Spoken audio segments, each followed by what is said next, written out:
She accidentally called unknown number and landed at the Mafia boss house. The rest is history. If you touch her, I will erase you from existence.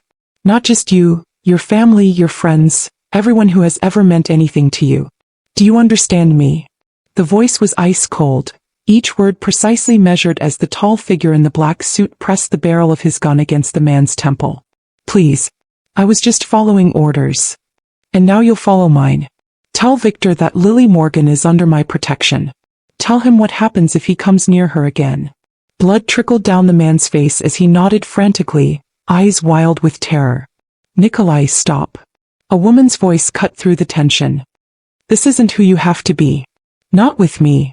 Have you ever wondered what would happen if one wrong digit on your phone changed your entire life? If a simple mistake could lead you straight into the arms of the most dangerous man in the city? That's exactly what happened to Lily Morgan, and trust me, her story will make you think twice about who you're really calling next time your life falls apart. If you've ever felt like fate has a twisted sense of humor, hit that like button right now. And stick around to the end to discover how a desperate call on a rainy night turned into the most unexpected love story you've ever heard. I'm Serafina, and today I'm sharing the remarkable tale of how one woman's wrong number became her right destiny. The first time Lily Morgan dialed that wrong number, she was crying so hard she could barely see the keypad. Rain lashed against her car windows, matching the storm inside her as she fumbled with trembling fingers, trying to reach her sister. One digit off. That's all it took to change everything. Her ancient Honda had finally given up, sputtering to a stop on Riverside Drive just as the skies opened. The timing was almost comical. Fired from the gallery that morning after 3 years of loyal service, her meager savings barely enough for next month's rent, and now this. She needed her sister's comfort, needed someone to tell her everything would be okay even if it was a lie. Who is this? The voice that answered was deep, accented, and unmistakably irritated. I'm sorry, she stammered, wiping tears with her sleeve. Wrong number. You're crying. It wasn't a question but an observation, the irritation in his voice softening slightly. Are you in trouble? Something in his tone made her pause before hanging up. No. Yes. I don't know. She laughed bitterly. Nothing that concerns a stranger. Where are you? He asked, ignoring her dismissal. Pulled over on Riverside Drive. My car's making this terrible noise and I just got fired and everything's falling apart and... She caught herself, embarrassed by the outburst. Sorry. Not your problem. Pause. Stay there. Lock your doors. What? No, I didn't mean. But he had already hung up. Lily stared at her phone in disbelief. Had a complete stranger just... What? Offered to help. Threatened her? She couldn't tell. The rational part of her brain screamed to drive away, broken car or not. But where would she go? And why did that commanding voice make her feel strangely safe despite everything? 20 minutes later, headlights cut through the rain as a black SUV pulled up behind her. Lily tensed, suddenly aware of how vulnerable she was, alone on a deserted road, night falling fast. She reached for her phone to call 911 when a tap on her window made her jump. The man standing in the downpour wasn't what she expected. Tall, yes, and intimidating in his perfectly tailored suit despite the rain soaking through it. But his eyes held something unexpected, concern, perhaps, or simple curiosity. They were the most unusual shade of gray, like storm clouds just before lightning strikes. Your car, he said when she cracked the window. Pop the hood. Against her better judgment she did. Within minutes he'd identified the problem, a loose belt, and made a temporary fix, his expensive suit getting progressively more ruined as he worked. It'll get you home, he said, closing the hood. But take it to a mechanic tomorrow. Thank you, she said, studying him through the glass. I'm Lily. He hesitated as if weighing something important. Nikolai, he finally offered. Drive safely, Lily. She watched him return to his vehicle, wondering why a man in a suit worth more than her monthly rent had stopped to help a stranger on a rainy night. Only later would she understand the significance of him giving her his real name. That night Lily couldn't sleep. The encounter played on repeat in her mind. The stranger's eyes, his hands competently fixing her car, the way he'd said her name with that slight accent. Russian maybe? She'd never been good with accents. By morning she'd convinced herself it was just a random act of kindness, nothing more. She had bigger problems. finding a new job, figuring out how to make rent, explaining to her sister why she'd never called back. But 3 days later, after yet another failed job interview, she found herself staring at her phone, at the number still in her recent calls. Before she could talk herself out of it, she pressed dial. "I wanted to thank you properly," she said when he answered. "Maybe buy you coffee?" Another pause, longer this time. "That's not necessary." "I know. That's why I want to do it." To her surprise, he agreed. They met at a small cafe downtown, neutral territory. He arrived precisely on time, still in an impeccable suit, still carrying himself with that unmistakable air of authority that made other patrons unconsciously move out of his way. Over coffee, she learned little about him beyond the fact that he had an import business, no patience for incompetence, and a surprising knowledge of classic literature. He deflected personal questions with practiced ease, turning the conversation back to her each time. "So you're an artist who worked at a gallery," he said, those storm-cloud eyes studying her with unnerving intensity. "Why did they fire you?" "Budget cuts, officially." Lily stirred her latte. "Unofficially, I suggested to a wealthy client that the piece he was considering was overpriced and derivative. Turns out he was a friend of the owner." A ghost of a smile touched Nikolai's lips. "You value honesty over practicality." "I value art over bullshit," she corrected, then blushed at her own bluntness. Instead of being offended, he looked pleased. A rare quality. She found herself telling him about losing her job at the gallery, her struggle to make rent, her dreams of becoming an artist rather than just selling other people's work. "Show me," he said when she mentioned her paintings. "They're not very good." "I'll judge that for myself." The intensity of his gaze made refusal impossible. She pulled out her phone, scrolling to photos of her work, abstract pieces full of emotion and color that gallery clients had deemed uncommercial. Nikolai studied them with unexpected focus. "You're wrong," he said finally. "They're very good. You understand pain." Something in the way he said it made her look up sharply. For a moment his carefully constructed facade slipped, revealing depths she couldn't begin to fathom. "So do you," she replied softly. Their eyes held, a moment of recognition passing between them. Then his phone buzzed, breaking the spell. He checked the message, his expression hardening instantly. "I have to go." He placed money on the table, enough to cover both their drinks and a generous tip. "Don't call that number again, Lily. It's better that way." The abrupt shift left her speechless as he strode from the cafe, already speaking rapid-fire into his phone in what was definitely Russian.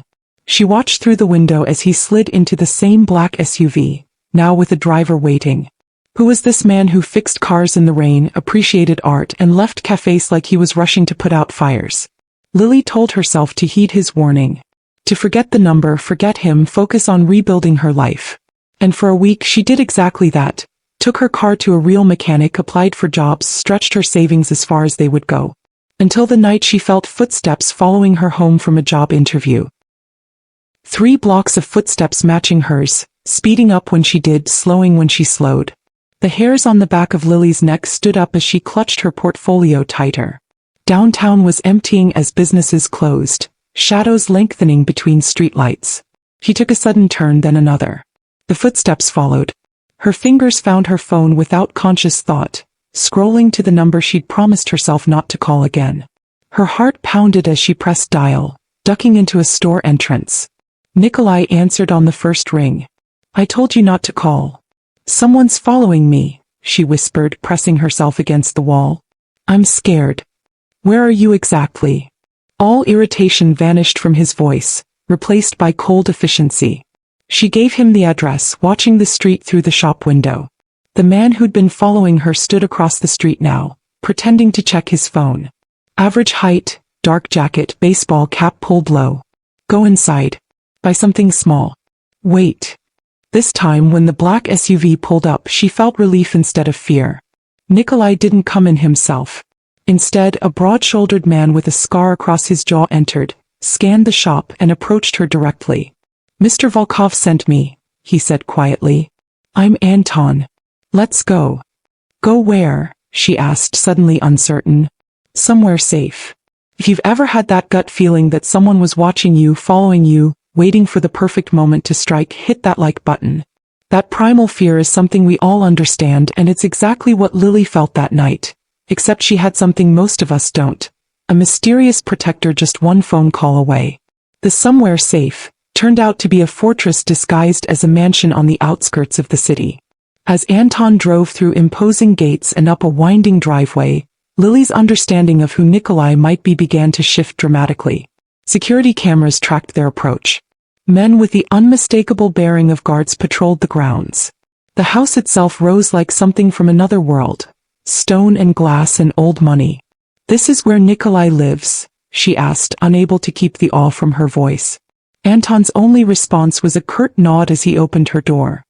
"He's waiting inside." The entrance hall alone was bigger than her entire apartment, with soaring ceilings and a chandelier that looked like it belonged in a European palace. Anton led her through it with practiced efficiency, past rooms glimpsed only briefly. A formal dining room, a library with floor-to-ceiling shelves, spaces that hinted at a life of privilege she could barely comprehend. They arrived at a study where Nikolai stood by a window, phone to his ear, speaking rapid-fire Russian. His back was to them, shoulders tense beneath his perfectly tailored jacket. When he turned and saw her, something flickered across his face. Relief, perhaps, or concern, before his expression settled back into its usual controlled mask. He ended the call without ceremony. "You're safe now," he said, as if that explained everything. "Who are you?" she asked, the question that had been building since that rainy night finally escaping. He considered her for a long moment. "Someone who can help you. Or someone who could destroy you. It depends on what happens next." "That's not an answer. It's the only one I can give right now." He gestured to a chair. "Sit. Tell me about the person following you." She described the man. Average height, dark jacket, baseball cap pulled low. Nothing distinctive except the persistence, the deliberate matching of her pace. Nikolai listened intently, then spoke quietly to Anton in Russian. The larger man nodded and left. "You'll stay here tonight," Nikolai said, turning back to her. "It's not safe for you to go home." "I can't just." "You can and you will." His tone brooked no argument. "My people will investigate. Until we know who's targeting you and why, you're under my protection." "Why would you protect me? You don't even know me." Something flickered across his face, an emotion she couldn't name. "I know enough."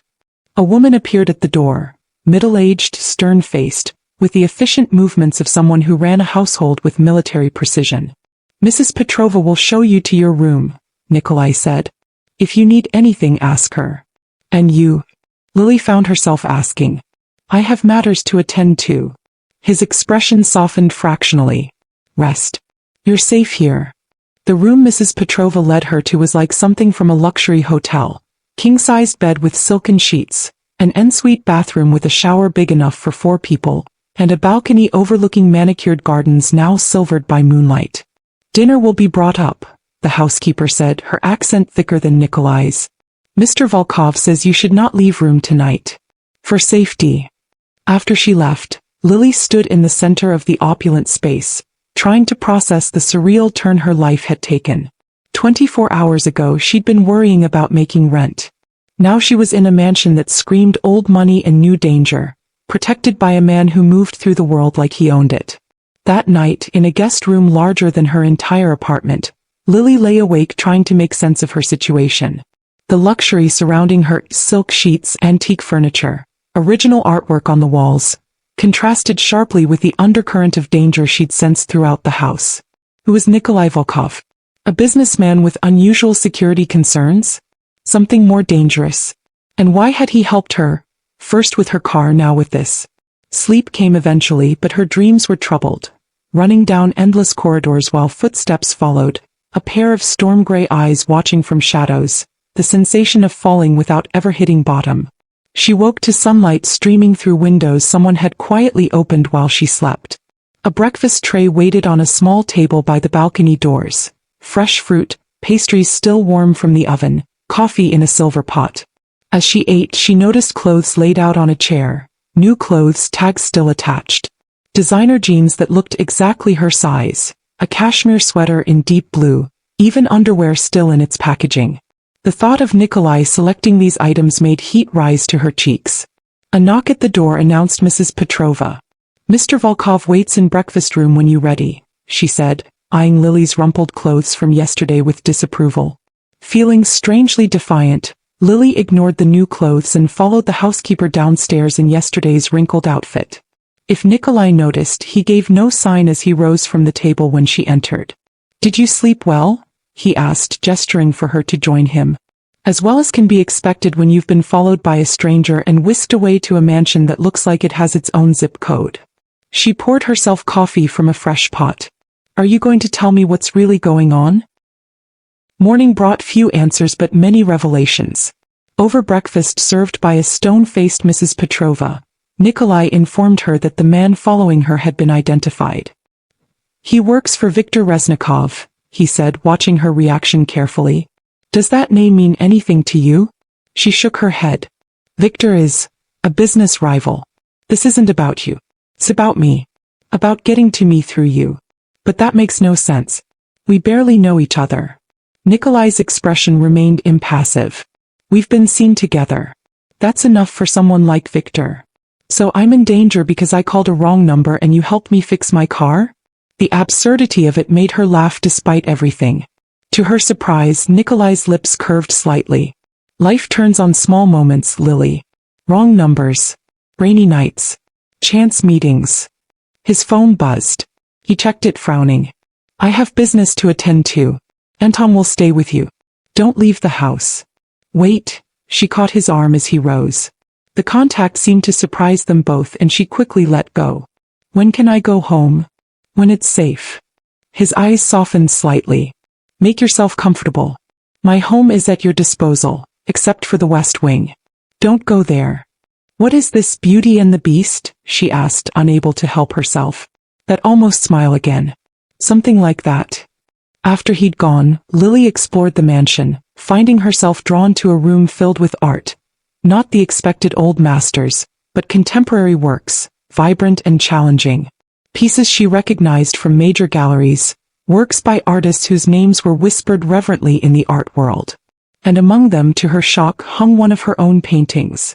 She stood frozen before it, an abstract she'd done during the darkest period after her mother's death, all jagged reds and blacks with a single thread of gold running through the chaos.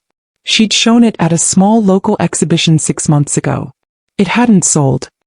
"He bought it yesterday," Anton said from the doorway, making her jump. "From the gallery that fired you." "How did he?" "Mr. Volkov has resources." Anton shrugged as if that explained everything. "Why would he buy my painting?" Anton studied her with surprising perception. "Mr. Volkov collects things that speak to him. Things with truth in them." The next 3 days passed in a strange limbo. Nikolai came and went, often returning late, sometimes with bruised knuckles or a tightness around his eyes that spoke of violence. He never explained and she never asked directly. Instead they talked about art, about books, about the abstract concept of freedom. In those conversations she glimpsed the man beneath the dangerous exterior.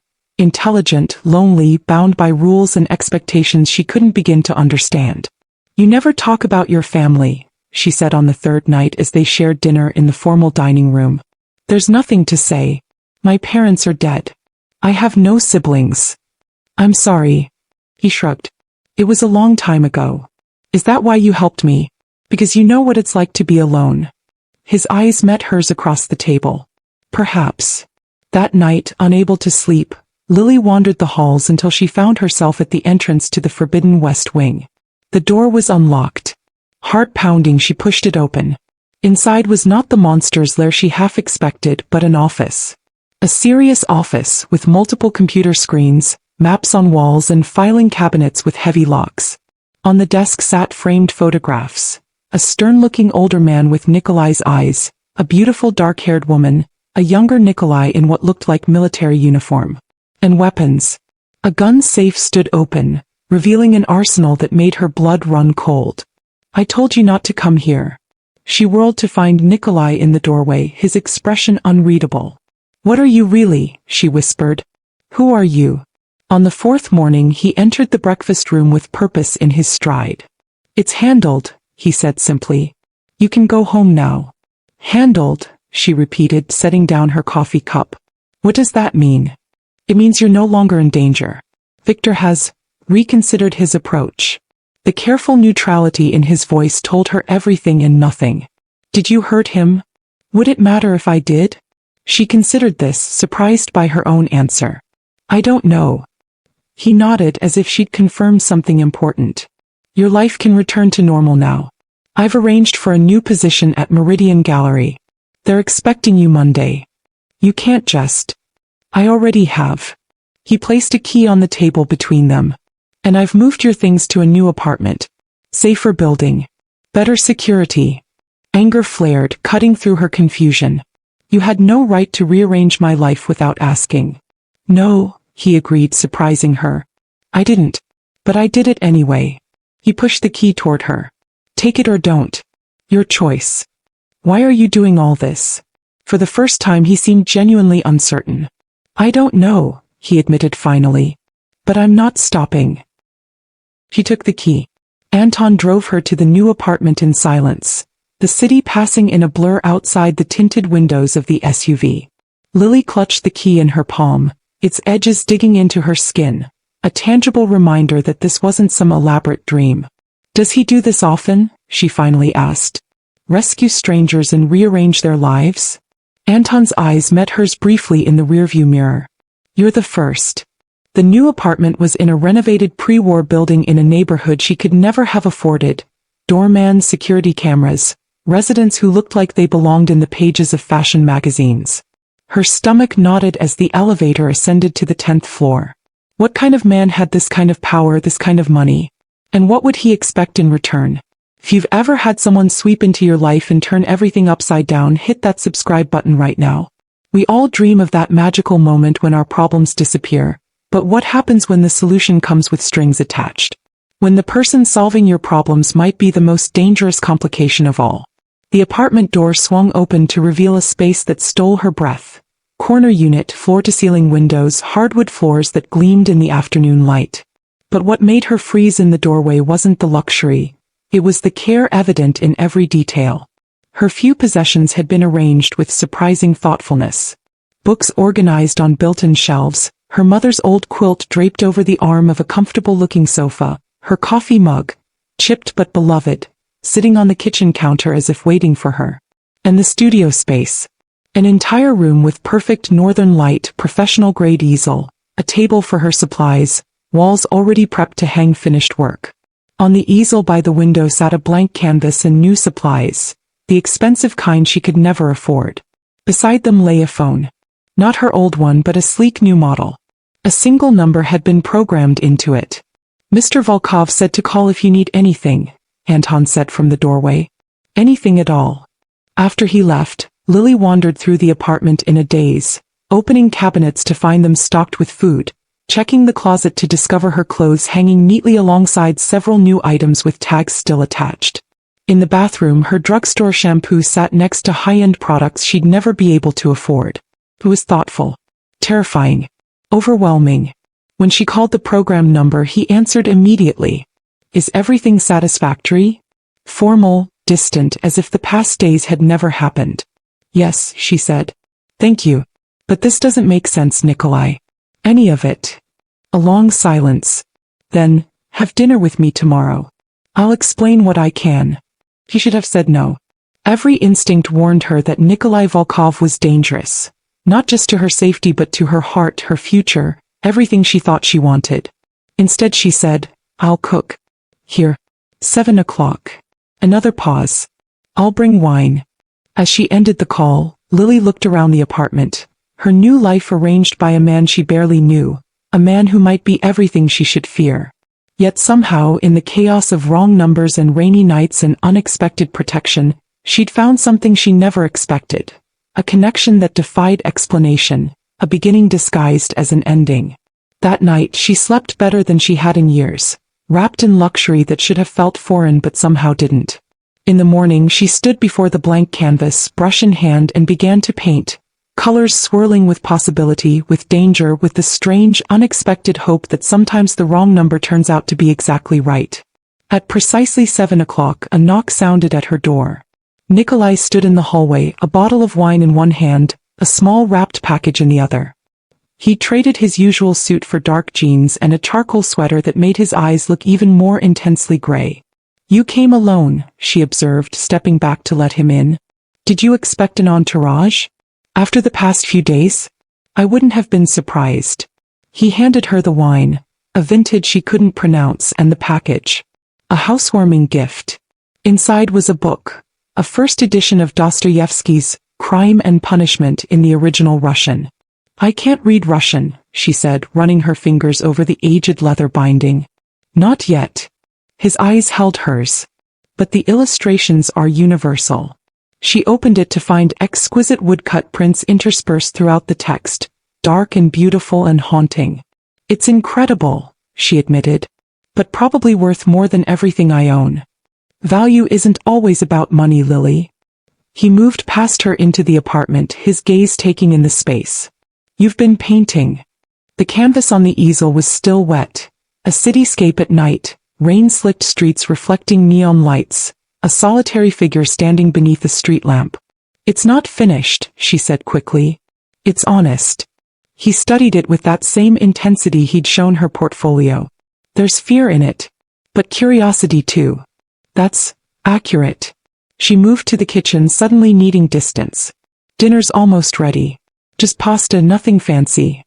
"I didn't come for the food."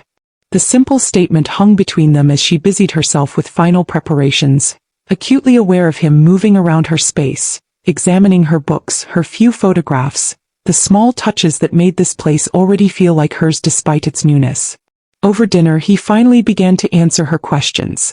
"My family came to America when I was 10, he said, twirling pasta on his fork with elegant precision. "My father had business interests here. When he died, I inherited them." "What kind of business?" His eyes met hers. "The kind that operates in shadows. Import-export officially. Other things unofficially." "You're not just a businessman, are you?" "No." "Are you what? Some kind of gangster?" She tried to make it sound like a joke, but her voice trembled slightly. "The term is outdated, but essentially correct." He took a sip of wine, watching her reaction carefully. "Does that frighten you?" "Should it?" "Yes." The honesty surprised her. "Then why tell me?" "Because Viktor Reznikov knows we've connected. Which means you're already involved, whether you want to be or not." He set down his glass. "And because I find I don't want to lie to you." "Why me?" she asked, the question that had been burning since that rainy night. "Why help me? Why all of this?" For a moment he looked almost vulnerable. "I saw your painting before I met you. At that small gallery on Westfield Street. The one with the thread of gold through darkness. You bought it. I wanted to meet the artist who understood pain that well, who could find beauty in it. Then by chance you called my private number. A number very few people have. You were in trouble. It felt significant. You don't strike me as someone who believes in fate." "I'm not. I believe in patterns, in opportunities, in calculated risks." His eyes held hers. "And sometimes, very rarely, in connections that defy explanation." After dinner they moved to the sofa with the remainder of the wine. The city lights sparkled beyond the windows, creating a backdrop that felt both intimate and vast. "Viktor Reznikov," she said, returning to the name that had started all this. "Who is he to you? A rival? A threat? Someone who's wanted what I have for a very long time. And what do you have?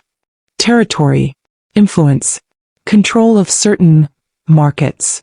"That sounds very sanitized." A ghost of a smile touched his lips.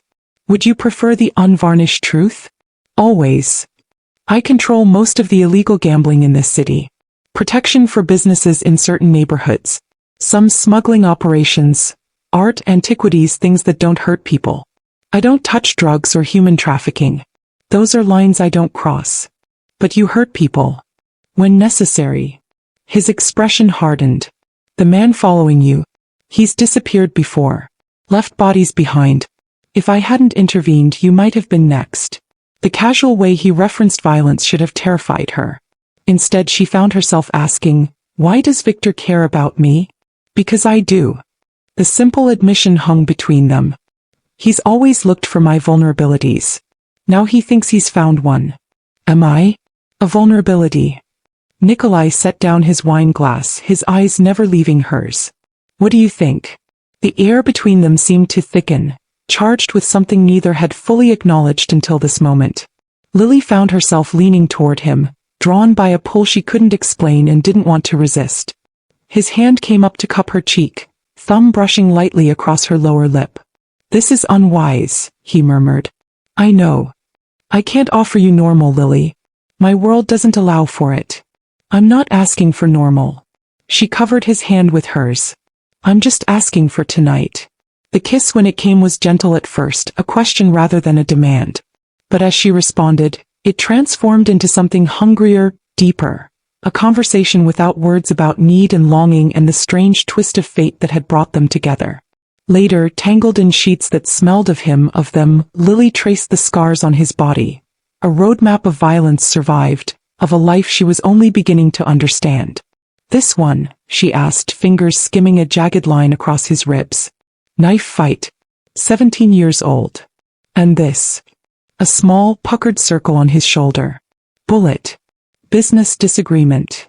She pressed her lips to it as if she could heal old wounds with tenderness. Is this what you want? This life? He was quiet for so long she thought he might not answer. It's what I know, he finally said. What I'm good at. The business was my father's legacy, built through blood and fear. I've tried to make it less brutal, more controlled, but still dangerous. Always. His fingers tangled in her hair. That's why it complicates things, makes me vulnerable in ways I can't afford. Then why risk it? His eyes, silver in the darkness, held hers.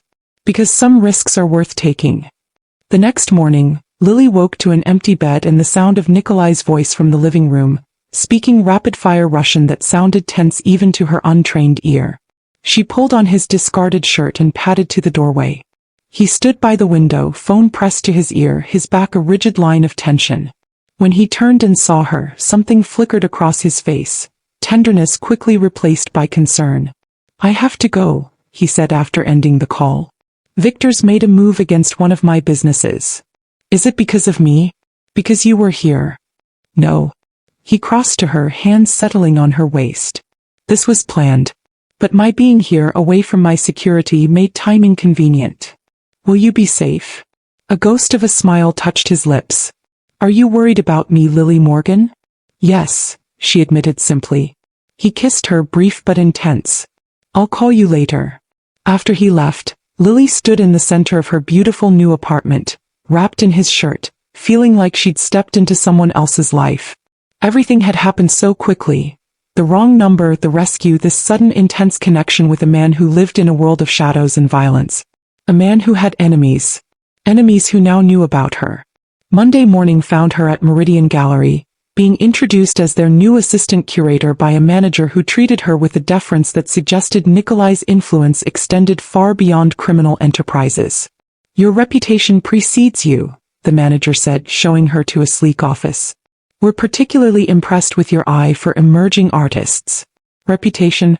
She'd been fired from her last position for honesty that bordered on insubordination. But she smiled and nodded, playing along with whatever fiction Nikolai had created to secure her this position. The work itself was fascinating, a step up from her previous role with actual curatorial input rather than just sales. By the end of her first week, she'd almost convinced herself that this new life could be real, that she could balance the normal world of art and galleries with the shadow world of Nikolai Volkov. Then Viktor Reznikov walked into the gallery. She recognized him immediately, though they'd never met.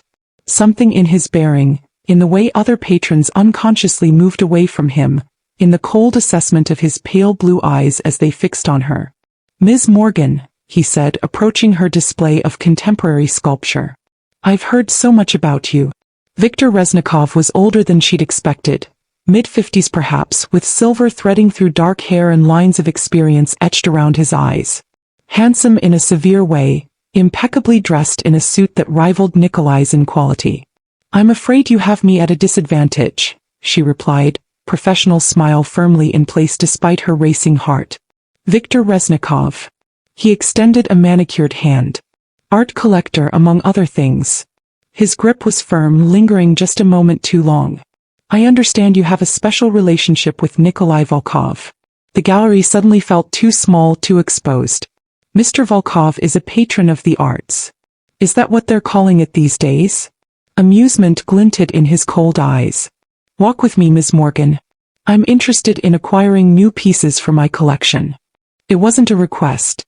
With the gallery manager watching hopefully from across the room, a major collector meant major commissions. Lily had no choice but to guide Victor through the exhibition. You're an artist yourself, I hear, he said as they paused before an abstract canvas. Aspiring. Modest. I like that. He studied the painting without really seeing it. Nikolai has always had an eye for beauty. For potential. It's one of the few things we have in common. What else do you have in common? She asked, unable to help herself. His smile didn't reach his eyes.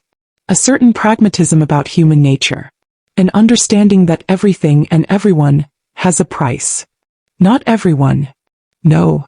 He turned to face her fully. What about you, Ms. Morgan? What's your price? Before she could respond, a familiar voice cut through the tension. Her price is well beyond your means, Victor. Nikolai stood at the entrance to the gallery, flanked by Anton and another man she didn't recognize. His expression was pleasant, his posture relaxed, but Lily had learned enough to recognize the dangerous stillness beneath the surface. If you've ever felt caught between two powerful forces, trapped in a game where you don't know all the rules, smash that like button right now. There's nothing more terrifying than realizing you're a pawn in someone else's chess match, especially when both players are willing to sacrifice everything to win. Victor's smile widened. Nikolai. How convenient. I was just admiring your latest acquisition.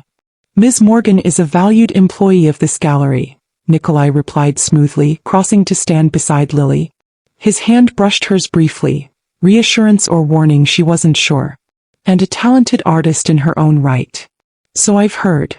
Victor's gaze shifted between them, calculating. Perhaps we could discuss her work over dinner sometime. All three of us. Another time, perhaps. Nikolai's tone made it clear there would be no such dinner. Ms. Morgan has a busy schedule. Of course. Victor nodded to Lily. A pleasure to meet you. I'll be watching your career with great interest. The threat beneath the pleasantry was unmistakable. As he left, nodding to Nikolai with mock deference, the temperature in the gallery seemed to rise several degrees. Are you all right? Nikolai asked quietly. No. She met his eyes directly. I'm not all right. That man just threatened me in the middle of my workplace, and you're acting like it's a normal Tuesday. For me it is. His expression softened slightly. I'm sorry you've been drawn into this. Are you? She kept her voice low, aware of curious glances from colleagues. Because from where I'm standing, you pulled me into your world without much concern for the consequences. Something flickered across his face. Regret, perhaps, or frustration. We should discuss this elsewhere. Yes, we should. She grabbed her coat from behind the counter. I'm taking my lunch break, she called to the manager, who nodded quickly, clearly intimidated by Nikolai's presence. Outside, the October air was crisp, leaves skittering across the sidewalk as they walked in tense silence to a small park nearby. Nikolai dismissed Anton and his companion with a gesture, though Lily noticed they remained within sight, watchful. Victor is testing boundaries, Nikolai said once they were seated on a bench, isolated from other parkgoers. Seeing how I'll react. To what? Him talking to me. To him threatening what's mine. The possessive statement should have angered her. Instead, it sent a complicated shiver through her body. I'm not yours, Nikolai. His eyes, storm gray in the autumn light, held hers. Aren't you? The question hung between them, loaded with everything that had happened since that rainy night. The rescue, the protection, the passion that had flared between them with unexpected intensity. I don't know what I am anymore, she admitted finally. A week ago I was just a struggling artist with a dead-end gallery job. Now I'm caught between two dangerous men playing some game I don't understand. It's not a game.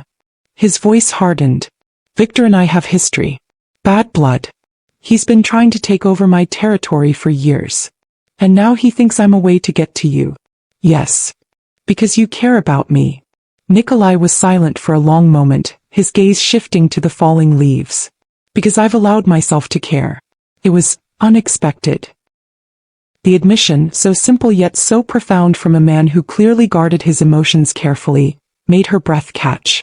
"I should walk away from you," she said softly. "That would be the smart thing to do." "Yes." His eyes returned to hers. "It would. But I'm not going to, am I?" A ghost of a smile touched his lips. "I hope not." That night, Nikolai took her to dinner at an exclusive restaurant where the staff treated him with a deference that bordered on fear.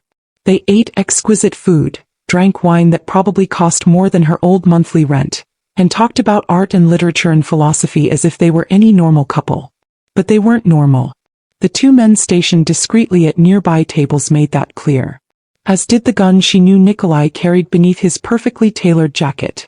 "I want to show you something," he said as they left the restaurant, guiding her not to the waiting car but down the street to a converted warehouse.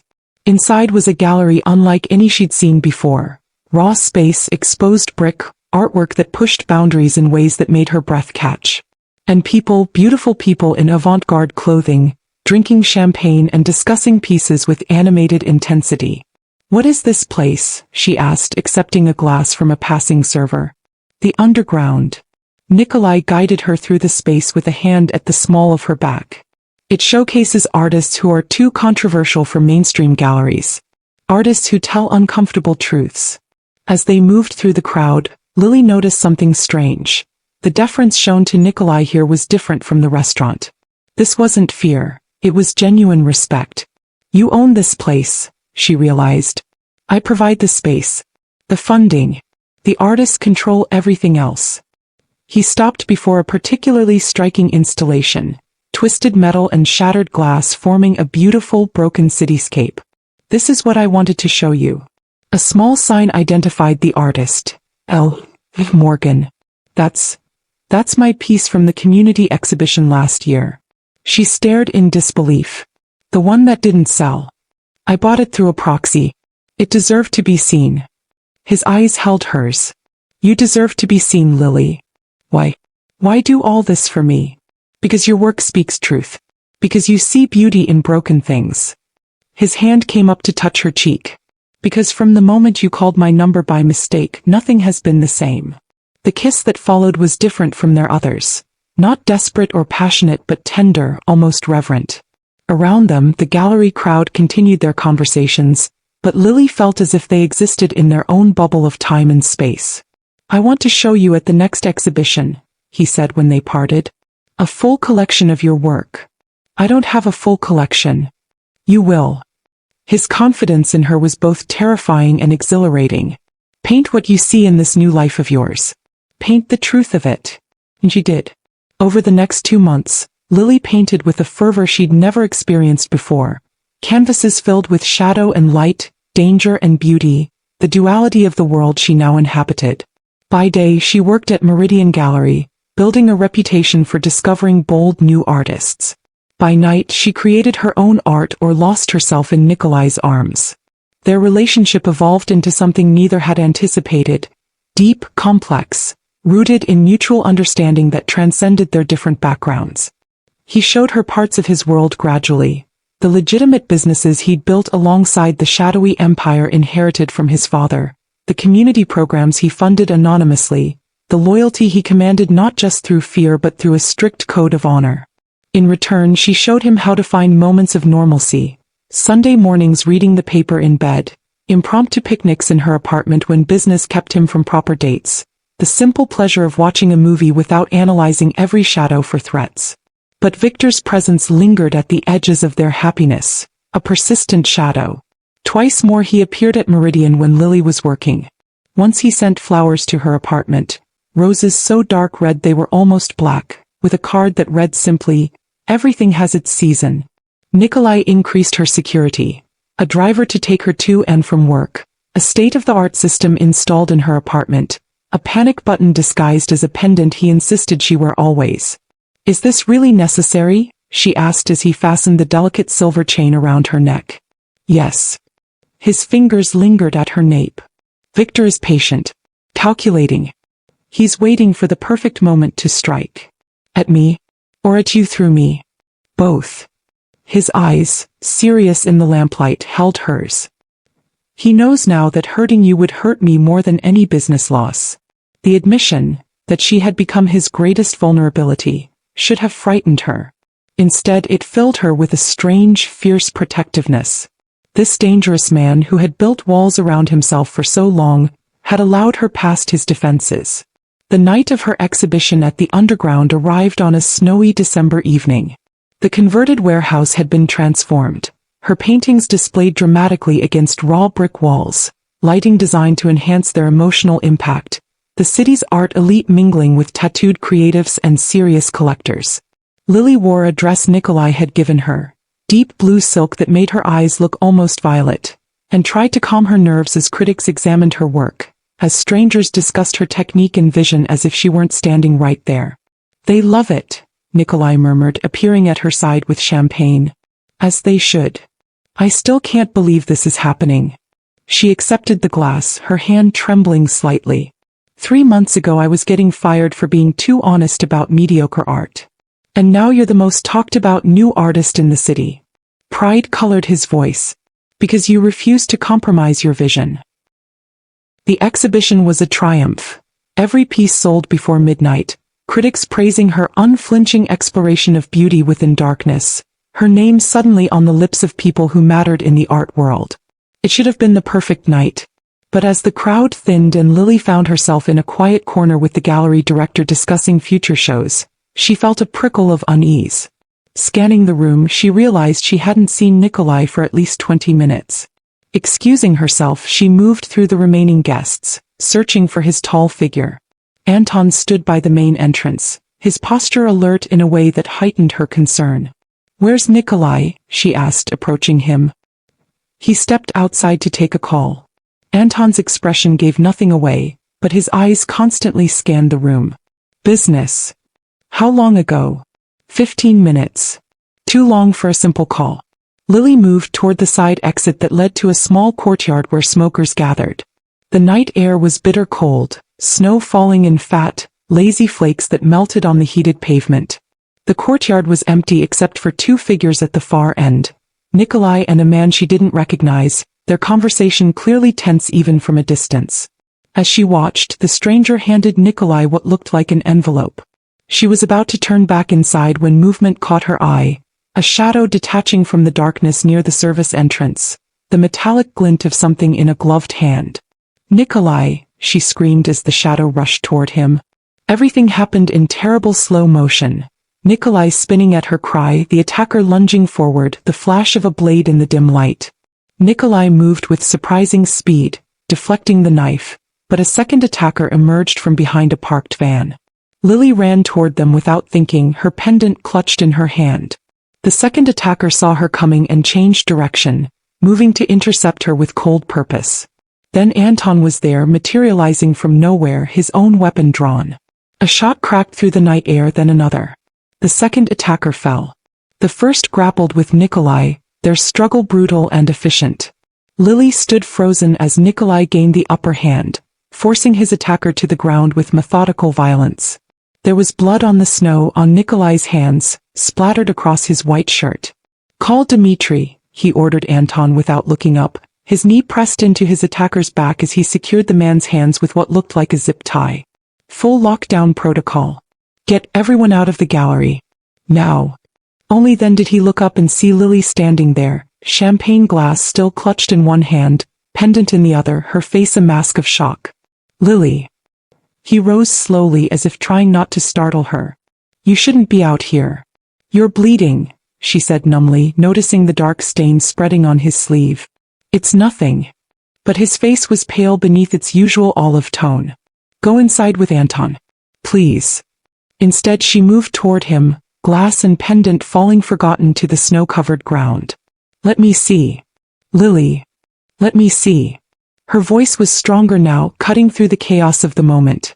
With reluctance he allowed her to push back his jacket, revealing a slash across his upper arm, deep enough to need stitches but not life-threatening. "Victor's men?" she asked, using his pocket square to apply pressure to the wound. "Yes." His eyes, hard as flint, met hers. "This is my world, Lily. The reality of it. Violence. Blood. Constant vigilance. I know." She held his gaze steadily. I've always known. More of Nikolai's men arrived, securing the scene with practiced efficiency. The wounded attacker was dragged away, the blood-stained snow cleared, all evidence of violence erased within minutes. Inside, the gallery had been emptied, guests sent home with explanations of a minor security concern. Only Anton and the gallery director remained, the latter looking shaken but unsurprised, as if violence were an occasional occupational hazard. You need a doctor, Lily said as she helped Nikolai into a back office. Already on his way. He sat heavily in a leather chair, suddenly looking exhausted. This wasn't how I wanted your night to end. With you alive. I'll take it. She knelt beside him, still pressing the makeshift bandage to his arm. You saved my life that first night. Consider us even. But as a discreet doctor arrived to stitch Nikolai's wound, as plans were made to move them both to a secure location for the night, as the reality of what had happened sank in, Lily felt something shift inside her. This was Nikolai's world. Not just luxury and power and passion, but blood on snow, guns in the darkness, enemies waiting for any moment of vulnerability. Could she really live in such a world? Could anyone? The question haunted her as they were driven to a penthouse apartment she'd never seen before, as Nikolai's wound was properly treated, as they lay in yet another luxurious bed with armed men standing guard outside the door. What are you thinking? He asked in the darkness, his good arm curved protectively around her. That I'm in love with you, she answered honestly, and that I'm terrified of what that means. His body tensed beside her. Lily. Don't. She pressed her fingers to his lips. Don't tell me it's too dangerous to love you. Don't tell me I should walk away for my own safety. I know all that. Then what do you want me to say? She turned to face him in the darkness, his features barely visible in the faint light filtering through the blinds. Tell me if you love me too. Just that. The truth. The silence stretched between them, filled with everything unsaid since that rainy night months ago. Yes. The word was rough, as if dragged from somewhere deep inside him. More than I thought possible. More than is safe for either of us. She kissed him then, gentle because of his injury, but with all the emotions swirling inside her. Fear, love, determination, uncertainty. Then we'll figure it out, she whispered against his lips. Together. But in the cold light of morning, figuring it out seemed far more complicated. Nikolai was on his phone from dawn, speaking in rapid Russian, his expression growing darker with each call. When he finally set the phone down, his eyes were hard as granite. Victor has gone too far, he said, accepting the coffee she handed him. Last night wasn't just an attack on me. It was a message, that he can get to you, to us, anywhere. What will you do? What I have to. He met her gaze directly. This ends now. Have you ever reached that moment in a relationship where you realize loving someone means accepting all of them, even the parts that terrify you? Hit that subscribe button if you've ever had to decide whether to walk away from love or walk straight into the fire. The next week passed in a blur of heightened security and mounting tension. Lily was never alone. A bodyguard accompanied her to work, waited outside her office, drove her home to an apartment now equipped with security that would impress a government facility. Nikolai came to her each night, sometimes late, sometimes bearing new bruises or cuts, always with shadows in his eyes that grew darker by the day. They made love with increasing desperation, as if each time might be the last, neither speaking the fear that hung between them. Move in with me, he said on the 7th night as they lay tangled in her sheets. To my real home. Not the mansion you stayed in before. That's just for business. I have a place no one knows about. Somewhere safe. Running away isn't the answer, she replied, tracing the line of his jaw. Victor would just keep looking. And I won't live my life in hiding. Then marry me. The proposal, blunt and unexpected, left her speechless. I know it's fast, he continued into her silence. I know it's not romantic. But it would give you certain protections under the old codes. Even Victor respects some traditions. You want to marry me as a strategic move? She sat up, pulling the sheet around her. To protect your asset? His expression softened as he reached for her. I want to marry you because I love you. The protection it offers is a benefit. Nikolai. Think about it, he said, pressing a kiss to her palm. That's all I ask. The next day, Lily couldn't focus at the gallery, her mind spinning with Nikolai's proposal. Marriage. To a man she'd known for only months. A man who lived in a world of violence and shadow. A man she loved with an intensity that sometimes frightened her. She was cataloging new acquisitions when her office phone rang. An internal call from the front desk. "There's a Mr. Resnikov here to see you," the receptionist said, her voice carefully neutral. "He says it's important." Lily's heart stuttered. "Tell him I'm busy." "He's quite insistent. Says it concerns Mr. Volkov's safety." A trap? Almost certainly. But if there was even a chance Victor had information about a threat to Nikolai. "Send him back," she said, pressing the panic button on her pendant as she'd been instructed. Victor entered her office with the confidence of a man who owned the building, closing the door behind him with a soft click that sounded unnervingly final. "Miss Morgan." He smiled, taking the seat across from her desk without waiting for an invitation. "Thank you for seeing me. You mentioned Nikolai's safety," she said, not bothering with pleasantries. "What about it?" "Direct." "I appreciate that." He studied her with those cold blue eyes. "You've changed since our first meeting. Harder now. More aware." "Mr. Resnikov." "Victor, please." He waved a dismissive hand. "After all, we're practically family now, aren't we? You being so close to Nikolai. What do you want?" "To offer you a choice." He leaned forward, all pretense of civility dropping away. "Nikolai is planning something reckless. Something that will likely get him killed. Unless you intervene." Fear clutched at her heart, but she kept her expression neutral. "Why would he listen to me?" "Because he loves you." Victor said it matter-of-factly as if discussing the weather. "It's his greatest weakness. One I intend to exploit with or without your cooperation. You expect me to help you hurt him? On the contrary.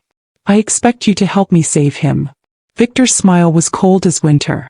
"Walk away from him publicly. Today.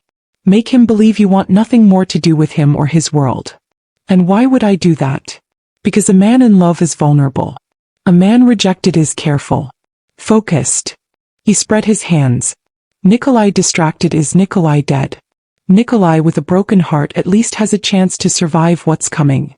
"What's coming?" she demanded, fear giving way to anger. "What have you done?" "Nothing yet. But the pieces are in motion."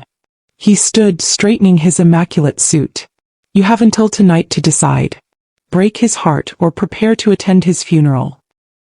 After Victor left, Lily sat frozen at her desk, the threat hanging in the air like poison. Her bodyguard burst in moments later, responding to the panic button, but the damage was already done. She tried calling Nikolai, but his phone went straight to voicemail. Anton wasn't answering either. The helplessness was suffocating, caught in a game where she didn't know all the players or rules, where the stakes were literally life and death. By the time she left work, she'd made her decision. The hardest one of her life. Nikolai came to her apartment that evening, earlier than usual, something close to happiness softening his features as he kissed her hello. "I've been thinking about what you said," she began, keeping her distance, not trusting herself if she let him touch her again. "About us. About your world." His expression shifted, wariness replacing warmth. "And I can't do it." The words felt like glass in her throat. "I thought I could, but after the attack at the gallery, I'm not built for this life, Nikolai. The constant fear. The violence. Wondering every time you're late if you're dead in an alley somewhere. Lily. Please let me finish." She wrapped her arms around herself, physically holding in the truth that wanted to spill out. "You were right that first day. You're someone who could destroy me. Not because you'd want to, but because loving you means living in a world I don't belong in." The pain in his eyes was almost unbearable. "This is because of Victor. He came to see you. This is because of reality." She forced herself to meet his gaze. "Your reality. One I've been pretending I could adapt to. I can change things. Make it safer." "No, you can't." She cut him off gently. "This is who you are. What you do. I fell in love with you knowing that, and it was unfair of me to expect you to be someone else." He stood very still, the control he was famous for visibly slipping. "So that's it? You're walking away?" "I have to." The lie tasted like ashes. "For both our sakes." For a moment she thought he might fight for her, might see through the deception. Instead, something shuddered in his eyes, the vulnerability replaced by the cold mask he showed the world. I understand. His voice was flat, empty. You'll keep the apartment, of course. The gallery position. I won't. I don't want anything from you, she interrupted, each word a knife in her own heart. I'm going to stay with my sister for a while. Figure out what's next. He nodded once, a sharp jerk of his head. Anton will drive you wherever you need to go. Your security stays in place until this situation with Victor is resolved. Nikolai. Goodbye, Lily. He moved to the door, pausing with his hand on the knob. For one heartbreaking moment she thought he would turn back, would see through her lie. Instead he left without another word, taking her heart with him. The next 2 weeks were the longest of Lily's life. True to her word, she stayed with her sister in a small suburb, explaining away her sudden appearance with vague talk of a bad breakup.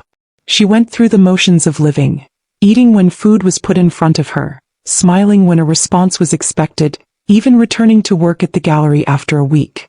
But inside she was hollow, consumed with worry for Nikolai and guilt over her deception. Had she saved him by pushing him away as Victor suggested? Or had she simply given up their chance at happiness based on the word of a man who'd threatened them both?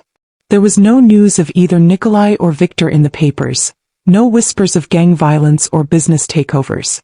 The bodyguard Nikolai had assigned remained silent and watchful, but offered no information when she tried to ask about his boss. Then on the 15th day of their separation, Anton appeared at the gallery just before closing. He wants to see you, he said without preamble. Tonight. Hope and fear warred in her chest. Is he all right? No. Anton's blunt honesty was somehow worse than any evasion. But he's alive. Which is more than can be said for some others. The drive to Nikolai's mansion was tense with unasked questions. Anton offered nothing beyond the basics. Nikolai had sent him to bring her. It was safe now, Victor was no longer a threat. The mansion looked different in the winter twilight. More fortress than home, its windows glowing amber against the early darkness.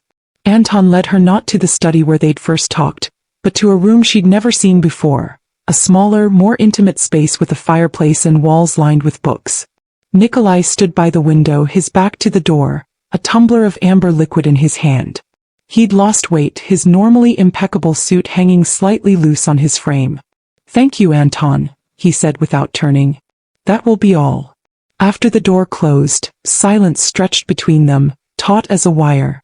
Victor is dead, Nikolai finally said, still facing the window. Along with several of his lieutenants. Did you kill him? Now he turned, and the sight of his face shocked her. Thinner, yes, but also harder, with a new scar bisecting his left eyebrow and shadows beneath his eyes that spoke of sleepless nights. No. Though not for lack of trying. What happened? Victor overplayed his hand. Tried to take over too much territory too quickly. Made enemies of people even more dangerous than me. A humorless smile touched his lips. In the end he was betrayed by his own people. Poetic in a way. And you? Are you all right? His laugh was short, bitter. I'm alive. My business is intact. My enemies are dead or in retreat. By the standards of my world, I'm doing exceptionally well. That's not what I meant. I know. He set down his glass, finally meeting her eyes directly. Why did you really leave, Lily? The truth this time. She hesitated only a moment before telling him everything. Victor's visit, his threat, her desperate attempt to protect Nikolai by removing his greatest weakness. You should have told me, he said when she finished, anger and pain mingling in his voice. Would you have listened? Or would you have gone after him immediately, walking into whatever trap he had set? His silence was answer enough. I did what I thought would keep you alive, she said softly, even if it broke both our hearts. And now? He asked, moving toward her with the predatory grace that had first captivated her. Now that the threat is gone? What do you want, Lily Morgan? You. The simple truth finally spoken aloud. Just you. The kiss when it came was desperate, hungry, months of fear and separation poured into a single point of contact. His hands tangled in her hair, hers clutched at his shoulders, both needing the reassurance that this was real, that they had somehow survived the storm. Later, much later, they lay before the fire on a thick rug, her head on his chest, his fingers tracing patterns on her bare skin. "I meant what I said before," he murmured into her hair. "Marry me." She propped herself up to look at him. "Because of the old codes? For protection?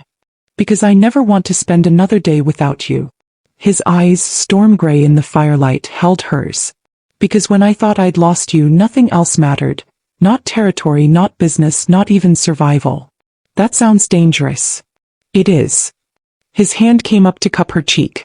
"Love always is. But I'm willing to risk it if you are." She thought of that rainy night months ago, of a wrong number that had changed everything, of the strange, twisted path that had led her to this moment. "Yes," she said simply. "I am." Epilogue 1 year later. The gallery opening was the social event of the season. Not at Meridian or even the Underground, but at a new space in a renovated factory building on the river. Lily Morgan Volkov moved through the crowd with practiced ease, accepting congratulations on both the success of her new exhibition and the recent news of her pregnancy. The gallery, named simply Wrong Number, was her vision brought to life with Nikolai's resources. A space for artists who told uncomfortable truths, who found beauty in darkness, who refused to compromise their vision for commercial appeal. Nikolai watched from across the room as his wife charmed critics and collectors alike, her simple black dress elegant against her pale skin, the subtle swell of her belly visible only to those who knew to look for it. The past year had brought changes neither could have imagined that first night in the rain. Nikolai had gradually shifted his business interests toward legitimate enterprises, maintaining enough of his former power to ensure their safety but stepping back from the day-to-day violence that had defined his life for so long. It wasn't a complete transformation. Some shadows could never be fully escaped. But it was a balance they had found together, a way to build a life that honored both her need for normalcy and his complicated legacy. "Quite the success," a familiar voice said beside him.